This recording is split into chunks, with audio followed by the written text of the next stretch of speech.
I really see like AI playing a fundamental role in shifting the user behavior. The way we historically designed search and all the ranking has a very systematic rules. A lot of the merchants that sell on Amazon, they have learned all these rules. It's like an entire, living book they live by, all these merchants. And disrupting these rules can lead to a lot of disruption in their business. Welcome to a new episode of XR and AI Spotlight, the show that gives a stage to the founders and makers pushing the boundaries of XR and AI. My name is Gabriele Romagnoli, I'm your host, and I'm here today with Xiaobi Iris Fan. Iris is a globally recognized pioneer in the field of emerging technology design. She is the mind behind interactive installation that blend digital and physical, visited by millions of participants. Currently, she is lead designer at Amazon. There, she's dedicated to using technologies such as AR and AI to revolutionize the consumer experience for both business and social good. We have like a flagship product called Viewing Your Room. And then when I joined, primarily we have a couple product categories like furniture, which is a big part of this feature. One of the things I led was expanding this experience, this Viewing Your Room AR, mobile AR shopping experience to other categories. We covered a lot of ground during this conversation. We start discussing how this technology drive business impact. We try to reach a balance between the consumer experience and the business impact. I think the PMs and the senior leaders, they would always come up with a number they have in mind and then try to compare this final result with this target number they have in mind to see whether it's deemed as success or kind of failure. The one question that helped her bring her ideas to the next level. How do I justify this very expensive media of VR or XR when I try to bring an experience to that realm? Is there some kind of affordability or specific quality this media brings out that other media couldn't replace? Kind of asking myself that why question always pushes the experience to another level. A design model she follows to combine gamification, interaction, and value for brands. So we did like a gesture-based game for Bosch for its washing machine's launch campaign. So this entire game was using body gesture for people to play this 1-minute washing game. So we try to really combine a gamified aspect and interaction with the actual conversion of sales. That became like a model that I use when doing different kind of creative stuff with brands. And we end up discussing the future of human-computer interaction. There's this founding father of physical computing called Mark Weiser. So he wrote in his paper, the kind of future that he imagines for human-computer interaction is a future where basically every item is an interface, and it becomes a future where this boundary between physical and digital is almost inseparable. And there is something very exciting about it, but something also a little bit terrifying. And now it's time to roll the title and welcome Iris under the spotlight.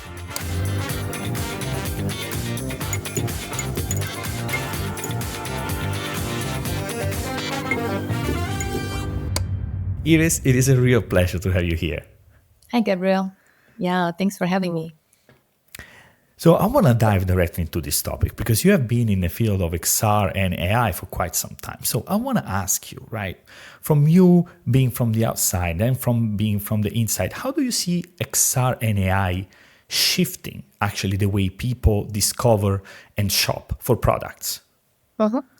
Yeah, so right now we're working on, this mobile shopping experience at Amazon when people can really interact with this virtual shopping assistant, Rufus, and then they can get real-time recommendation, have a conversation with Rufus. And then we're also working on how do we leverage the existing AR shopping experience into this AI-assisted shopping journey. So kind of working at the forefront of both, I really see like AI playing a fundamental role in shifting the user behavior, because in the past, we're trying to search for the product by ourselves. And now it's more like try to compare it to really shopping in a store, having like a personalized stylist or shopping assistant helping you navigate the store and really giving you real-time recommendation and giving you a more contextualized, tailored shopping journey. That's a little bit comparable to that, but more of an online version of that. And then speaking of combining AR or XR with that, I see a lot of potentials for having like a future shopping experience that combines digital and physical shopping, kind of the best of both worlds. So you can enjoy both the very contextual and rich sensory details that you're allowed to have in an offline shopping environment, right? Like think of it as really shopping in a shopping mall, seeing all the rich sensory details around you and have like a personalized shopping assistant guiding you through the store, but then having it in the comfort of your own living room and having it delivered totally online. So it's like a marrying the best of both worlds.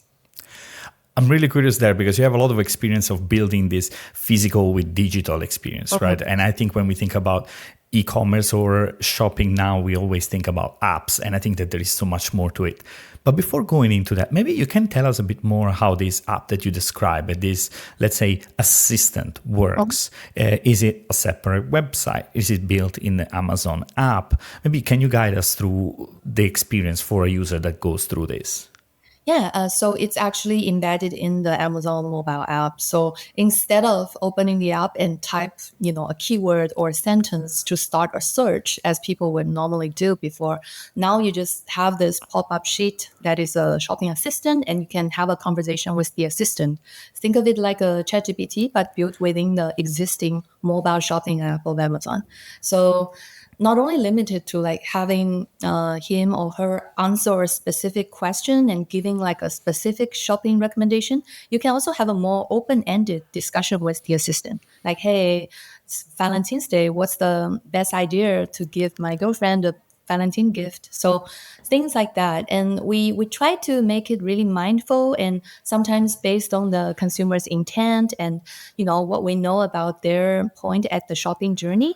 It's not always like we give them very direct purchase recommendation because we kind of want to intentionally make it more open-ended and help people really explore the entire shopping scene we have to offer. So depending on what we know about their intent, sometimes we can answer their question more open-endedly. Sometimes we can give them product recommendations. Sometimes we kind of, it's like a real human interaction.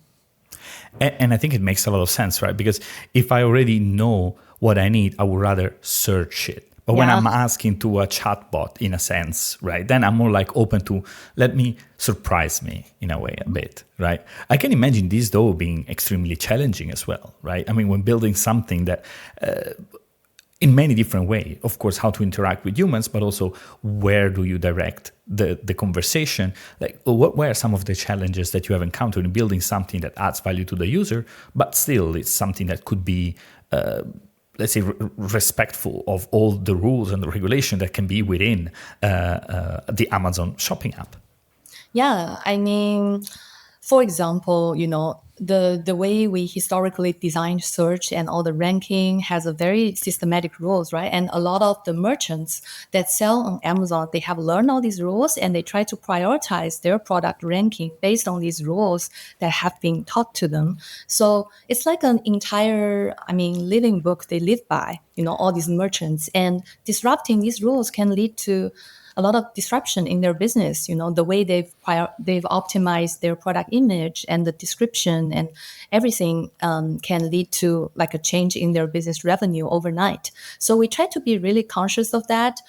Try to let them know, how we now engage with customers, so that merchants don't feel like, oh, you disrupted my role overnight and I don't know how to prioritize my listings anymore. So trying to really communicate the impact of that new user flow design to these merchants so they know, like, as part of the ecosystem, how they should make their product more discoverable to the consumer in this new context. So I think there's a lot of communication we need to do in the ecosystem level.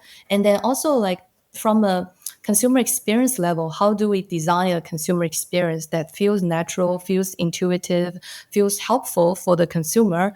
But at the end of the day, we also try to surface some product recommendations, some listings. So it's like a balance between how do we make it somewhat neutral, helpful to the consumer, intuitive, not wasting their time, but then also giving them what they want at a different point of their journey. So I feel like personalized AI is really important, because we have so much data about our consumers in a good way. In a good way, we know where they are in their searching journey. We know their behavior before, like accumulated on our platform. So we're pretty confident we can be very helpful to them without being like hindering their journey. Yeah, absolutely. And I mean, if let's say you are into technology, you know that you have purchased certain devices or maybe certain brands, you can navigate to maybe towards the lower end or the higher end products. One thing is also interesting is you mentioned about changing the rules, right, for sellers. And whenever you are on someone's platform, the rules always change in a way. Yeah, you're used to something, and then something else changes, and the rules change. So maybe, like, what kind of high level advice, or how do you educate them in this new way of shopping on Amazon? Well, I am not like directly responsible for designing that, but then I feel like the implication for our designers is when you're designing things that could potentially disrupt their business in a very radical way, is to at least have them as part of your indirect stakeholder when we're doing the design and think of that consequence. And I think a lot of the communication is done by the business part of our team. Yeah, yeah. And you mentioned also about augmented reality, Mhm. right? That being also another part. Can you tell us a little bit how that's integrated currently, and maybe what are some of the work you have done? Yeah, so we have like a flagship product called Viewing Your Room, Amazon Viewing Your Room. It's been there for many years. And then when I joined, primarily we have a couple product categories like furniture, which is a big part of this feature. So people can view their furniture from their mobile phone, just see how it fits your home style, how it looks in a space, without having to really purchase it and then return if it's not a good fit. I think they started with this product category because furniture, it's really heavy, a big piece. There is also not only economic cost, the cost of time if it's not a good purchase, and also environmental burden as well. Because when people buy a piece and it doesn't fit their home, they have to, return, and there's a lot of carbon emission because of those kind of purchase. So a big good environmental benefit for these kind of product is to help people make better purchases, more aware purchase, and reduce the potential returns, which is both a business benefit but also an environmental benefit as well. So then 2022, I joined the team, and then one of the things I led was expanding this experience, this viewing your room AR, mobile AR shopping experience to other categories. Like now you can view not only a big piece of furniture, but almost anything in AR. Like you can see how a small coffee machine will look like in your kitchen counter, things like that. I expanded this experience to a lot of new product categories so people can enjoy this kind of intuitive AR shopping with more products. And then there are a lot of challenges to conquer when designing for something like that, because every product is slightly different in the way you would engage with them. You would interact with a coffee maker in a different way than you would engage with a big piece of furniture, just because of their size and the nature that people interact with these things. So I really appreciate the design challenge because I kind of have to approach it from a entirely new perspective. Being the user myself, I have to map out all of the interaction point I have with different kinds of products. So kind of systematically mapping out how people would interact with one piece of item versus another. So a lot of categorizing, mapping out a customer journey, finding out the challenges people have when they interact with these things in AR. So we were pretty surprised to find out a lot of people, they have problem, even moving a piece of things, a piece of item in AR. And because although I think I kind of see myself as a more tech savvy person, but a lot of my users, they are not necessarily very tech savvy. So we try to really sample different kind of user in all the testing. So see what kind of challenges people have. And even, with the challenge of just how do they move or rotate an item in augmented reality on their phone, it's a very surprising thing to me that a lot of people having problem with that. But that means we just need to upgrade or refine our guidance system. So I think a lot of that is finding out the usability challenge with different groups of users and then try to design something as intuitive, as frictionless as possible. And I think that there are boundaries for designers on two sides. One being, of course, the user, right? That's always at the center. The other side is the technical aspect. I mean, Huh? in a sense that you cannot do everything you wish, in a way, right? So how do you behave also towards that technical side? For example, a model might be more complicated than others, or and in general, also how are those model made? Because not everything can be made in 3D, I imagine, right? Mhm. Could you maybe also explain us a bit about how you, as a designer, deal and let's say collaborate with the technical folks? Yeah, so there are many aspects to that. So one aspect is in our broader team, we do have a applying scientist team. They would touch base with us every week or something to share how their algorithm is performing. What kind of things can be done with their algorithm right now. How well performing it is in terms of categorizing different surfaces in the room and how accurate it is to recognize a wall or recognize a tabletop, because at the end of the day, a lot of what we can do as or what kind of experience we can build is highly dependent on how good their algorithm is performing. And I think we have an amazing applying scientist team. They are pushing the boundaries of their technical side.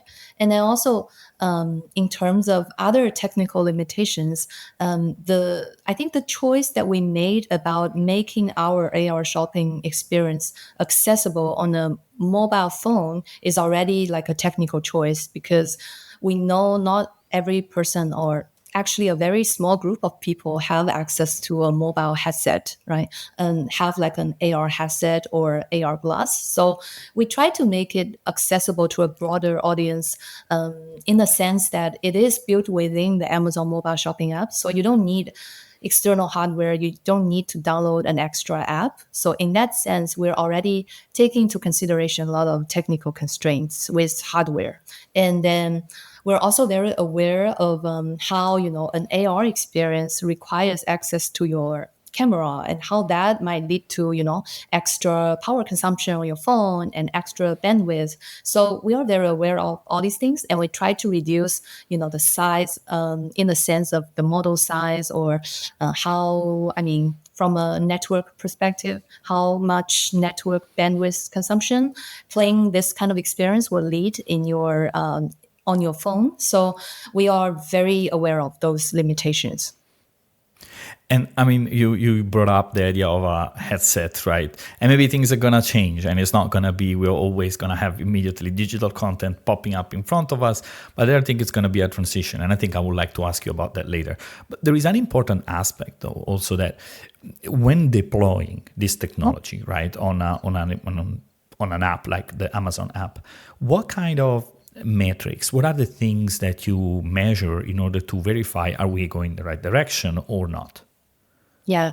So I think we try to reach a balance between the consumer experience and the business impact. And speaking of the business impact, of course, at the end of the day, it's how much this feature is contributing to the eventual conversion of sales and the business revenue in the long term.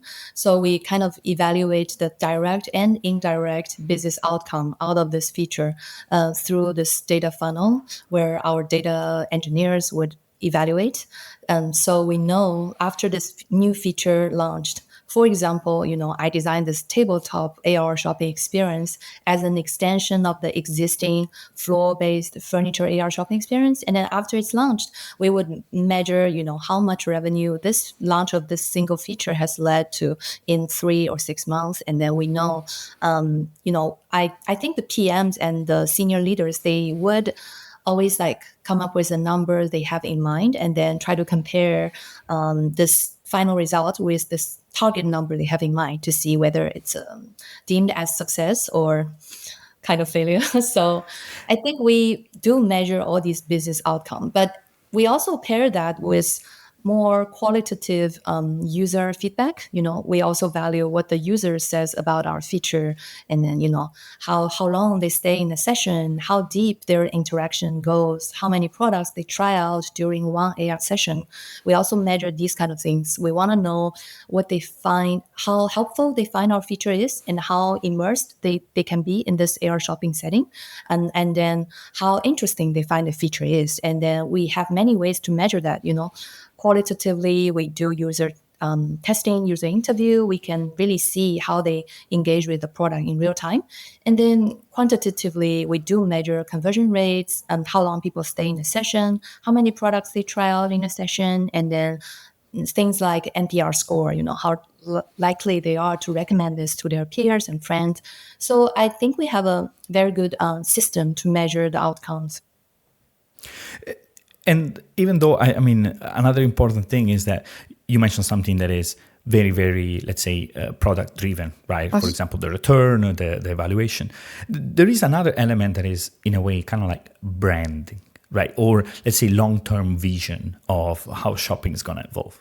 And I think that recently, I mean, at least I'm not sure how significantly, but it does feel that things are changing a bit. When the moment that, for example, the newer generation goes on Roblox and engages with brand there and discover brands there, right?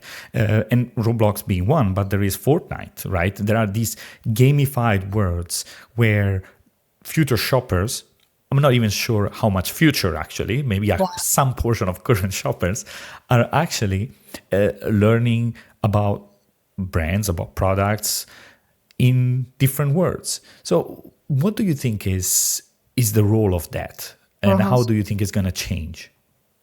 Yeah, so I really appreciate you pointing out a lot of examples, and I did my research as well. Although being in the field, I was still surprised to find there are so many other retailers and brands doing similar things with virtual worlds and kind of enabling a brand experience and a shopping experience in the virtual world. I think that is definitely the trend, and it has been happening for the past 5 or 10 years.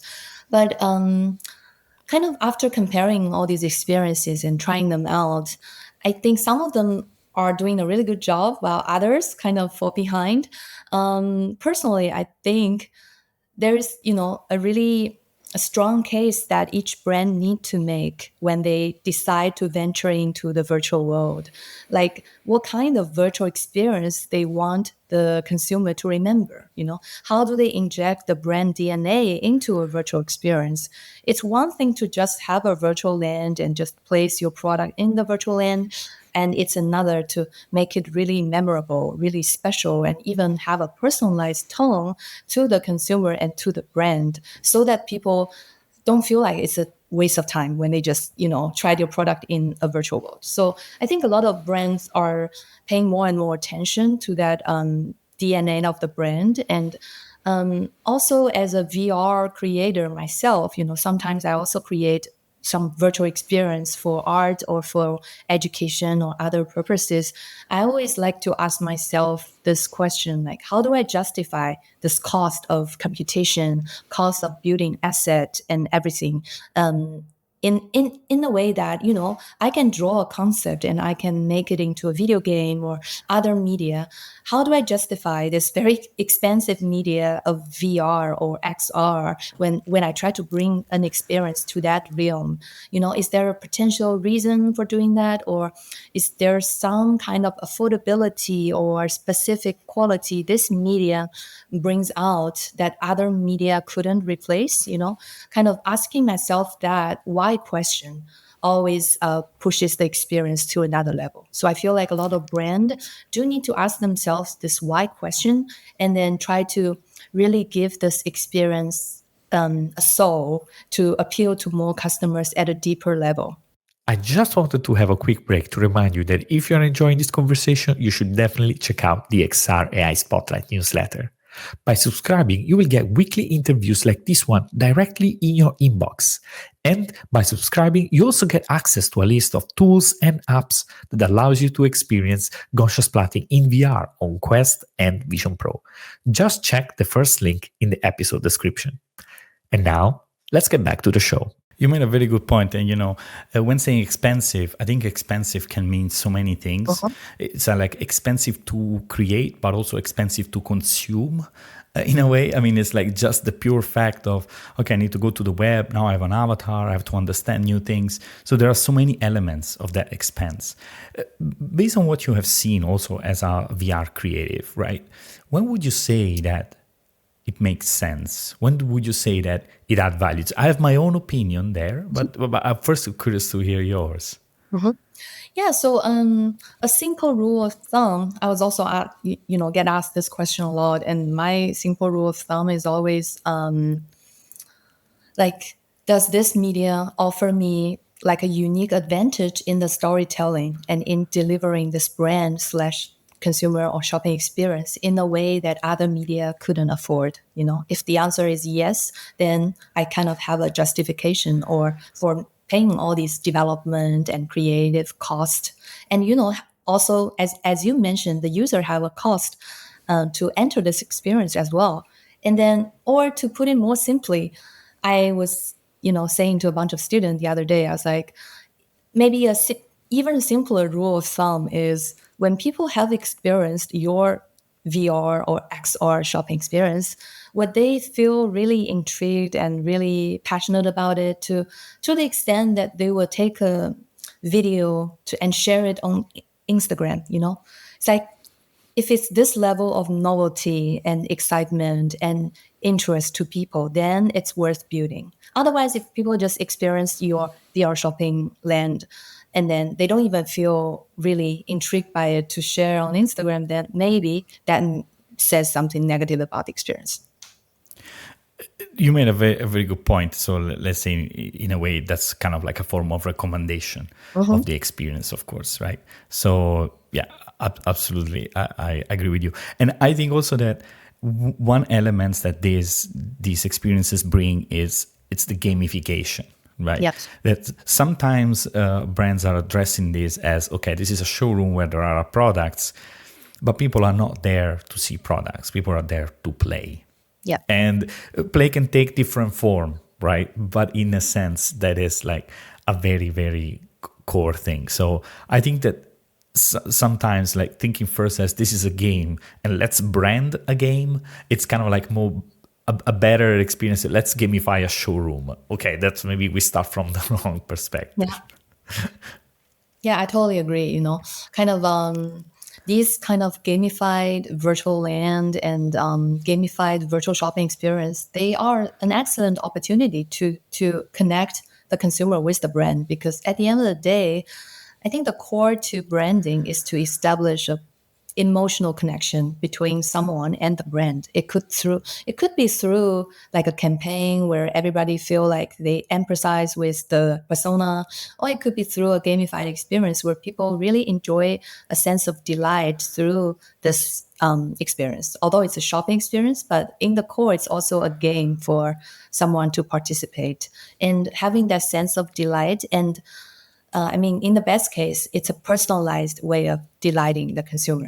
They feel I can get something personalized for me from this experience as a souvenir of the experience. That could be very fascinating for the individual.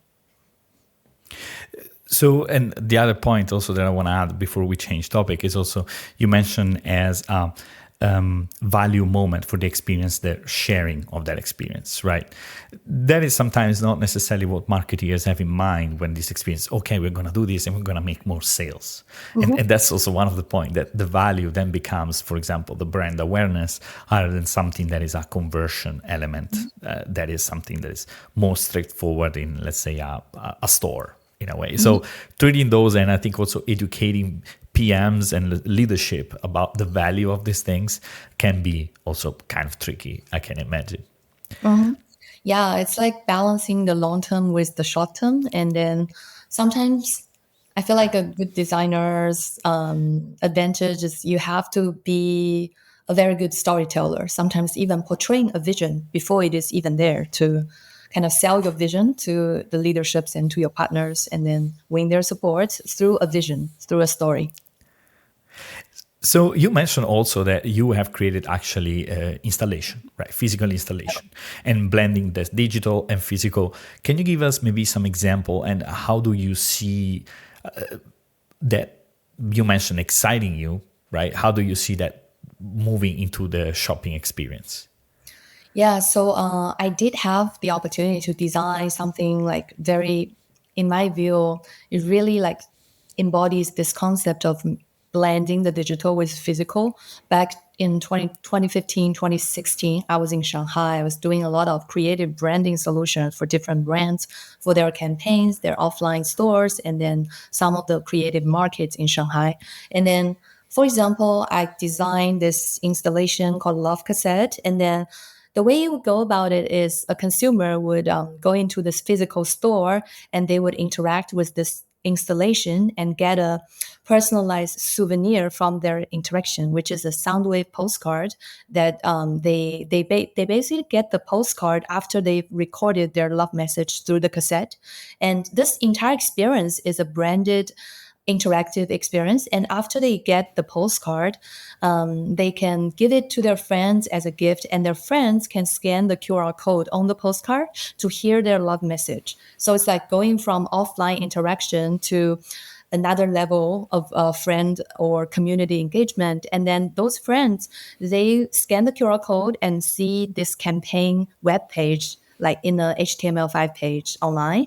So this interaction takes offline engagement to online communication, and people can share this HTML5 page on their social media, and other people will feel enticed to click the link and hear the love message online. So it's another level of online spread of the brand information, and more people will get intrigued and come to the offline store to play with the cassette and record their love messages. So this entire ecosystem becomes really interesting. It's like offline interaction lead to like a souvenir, personalized, and then they give to their friend. More people come to the store to engage with the brand, and then that lead to more online communication and even recruit another level of offline participation. So that's the kind of things I built in 2015, and I used this model with multiple other brands in 2016, like Bosch. So we did like a gesture-based game for Bosch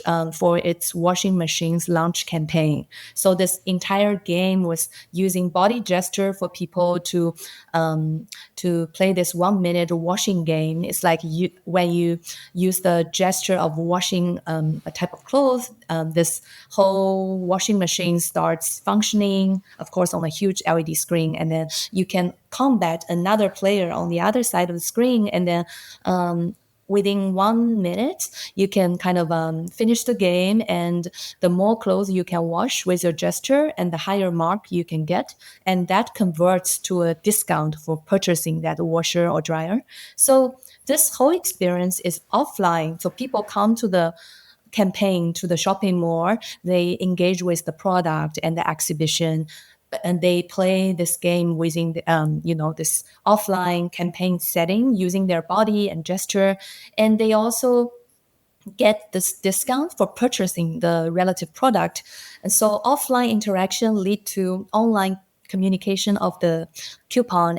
They can also share this screenshot or this whole recording of them playing the game online on social media to get more discount. So we try to really combine a gamified aspect, an interaction, and all these marketing things with the actual conversion of sales. So that became like a model that I use when doing different kind of creative stuff with brands.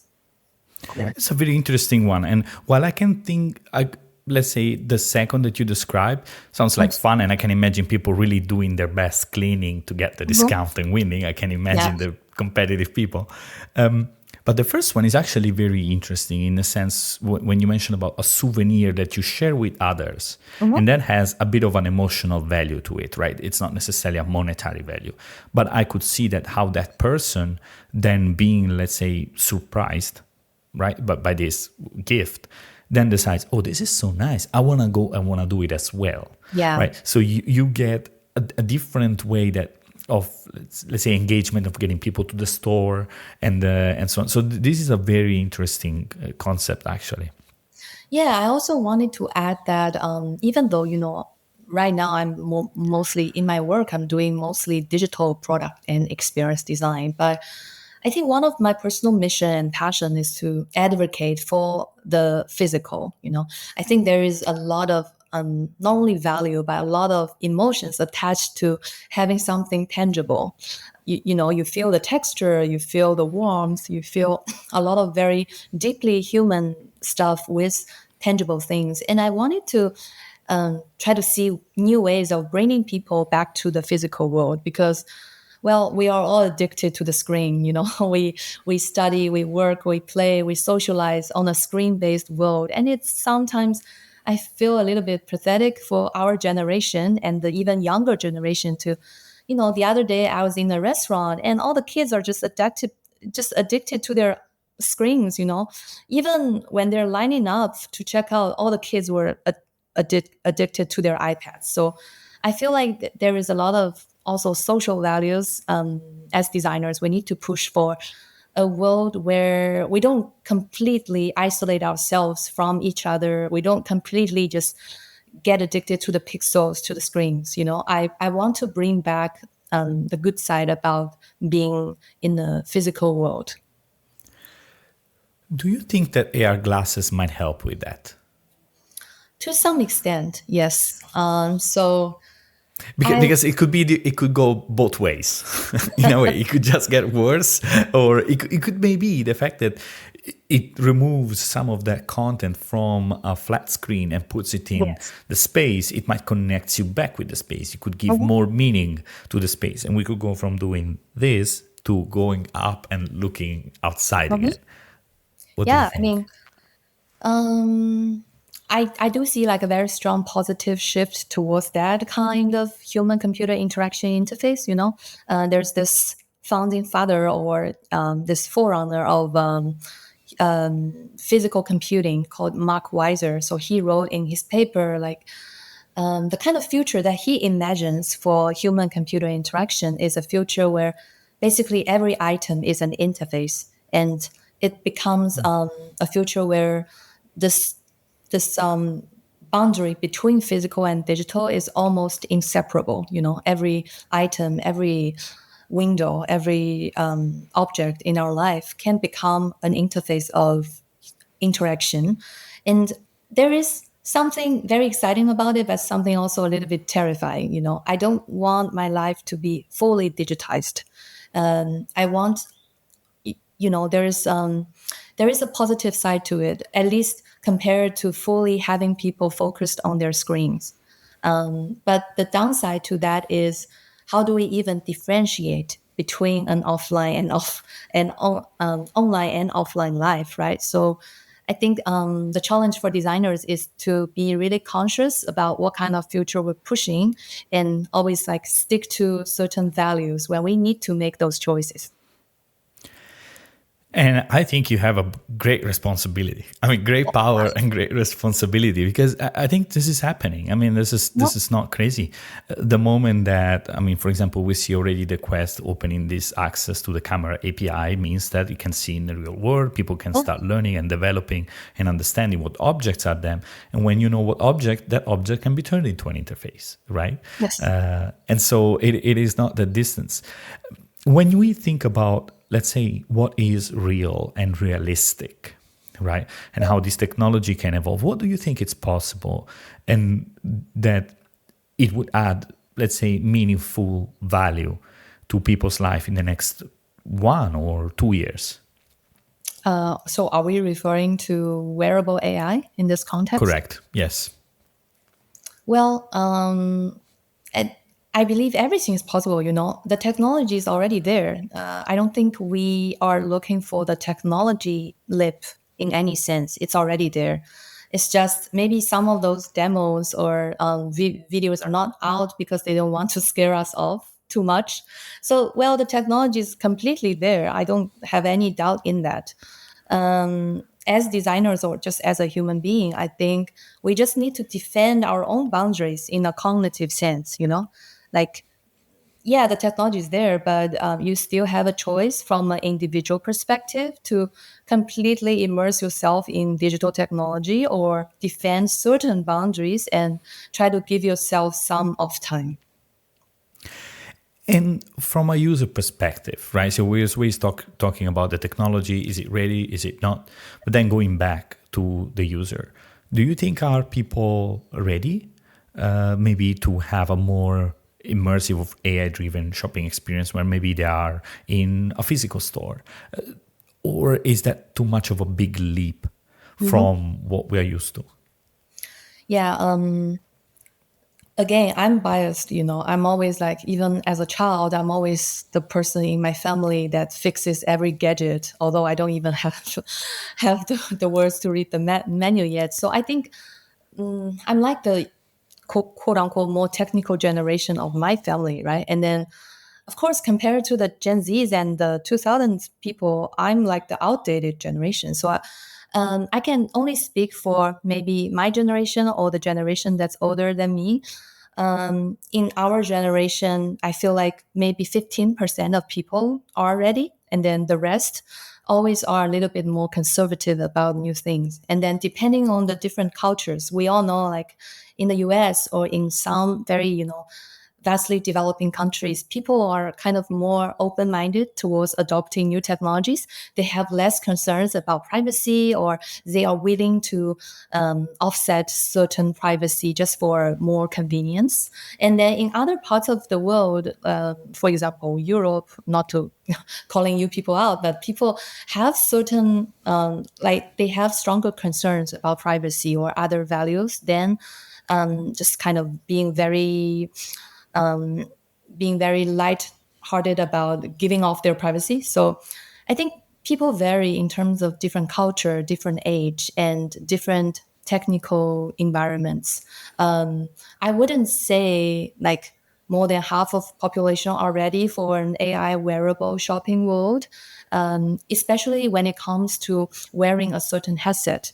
There are ergonomics concerns. It's always a burden to wear something, and then people have problems with onboarding a new hardware platform and a new way of engagement. So I would say, in terms of AI wearable shopping, it's not entirely there.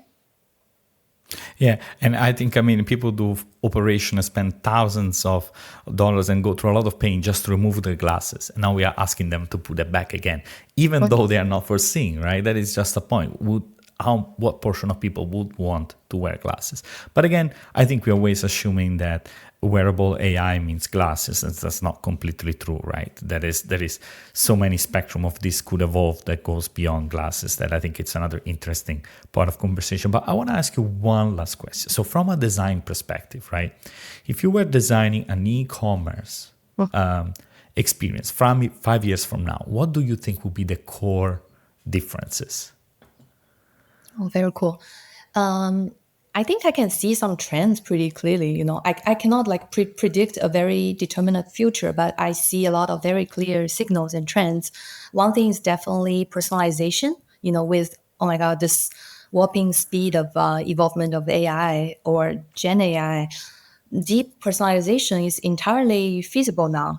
Every person, depending on not only who they are, like their biometrics, their demographics information, their shopping behavior, their entire track of history, but also, in real time, people, depending on their context, where they are or what kind of mood they are, and what kind of actions they are performing before and after this moment. We have so much information and insight into the individual, into their day of life. So it's like the shopping assistant or this Gen AI shopping partner can really give them very personalized recommendation, very accurate, even sometimes anticipating their needs ahead of time. So I would imagine that to be something a little bit similar to magic. There was a saying like, when some technology is advanced enough, it is almost feels like indistinguishable from magic. And that's the kind of future I see. And then in terms of combining the physical with digital, this is definitely a trend. And I would imagine, a shopping experience that is highly personalized to the person, to the context, to the time, to the biometrics, and also has a lot of rich sensory details that makes it somewhat indistinguishable from online and offline. Um, Ideally, that's the kind of future we hope, but I hope it's done in a way that is mindful, that is not really making people feel overwhelmed, that doesn't really replace the familiar mode of shopping they are very comfortable with, but just enriches their existing journey. Because I do feel like we are giving people a lot of cognitive cost, cognitive burden by forcing them to adapt to new things, new gadgets, new trend every couple years. I feel like it's really overwhelming just to keep up with trends nowadays as a human, like I have to learn so many new tools, new things, otherwise I'm completely outdated. And that's something probably we don't really want for consumers. We want them to be able to adapt to new things, but also having the comfort of maintaining, a level of consistency or solidarity outside of all these trends. It's really overwhelming to be a human in this day and age. Absolutely, it is. Thank you very much. I think everybody should also learn and reconsider this, because at the speed of acceleration of AI and technology, maybe we should take a step back and reevaluate the users and this continuous flow of new stuff. So it is. Thank you very much. Yeah, thank you. And I appreciate the opportunity, you bring me to this conversation. And I try to really spread a little bit awareness in the community. Absolutely, absolutely. Thank you very much, Iris. Thank you. Thank you very much for listening in. If you like the show, remember to leave a rating on Spotify, Apple Podcasts, or a thumbs up on YouTube. It really helps me keep doing this and shine the spotlights on the greatest founders and makers, pushing the boundaries of XR and AI. Also, make sure to check out the show page xraispotlight.com, where you can find more conversation like this one. Till next time.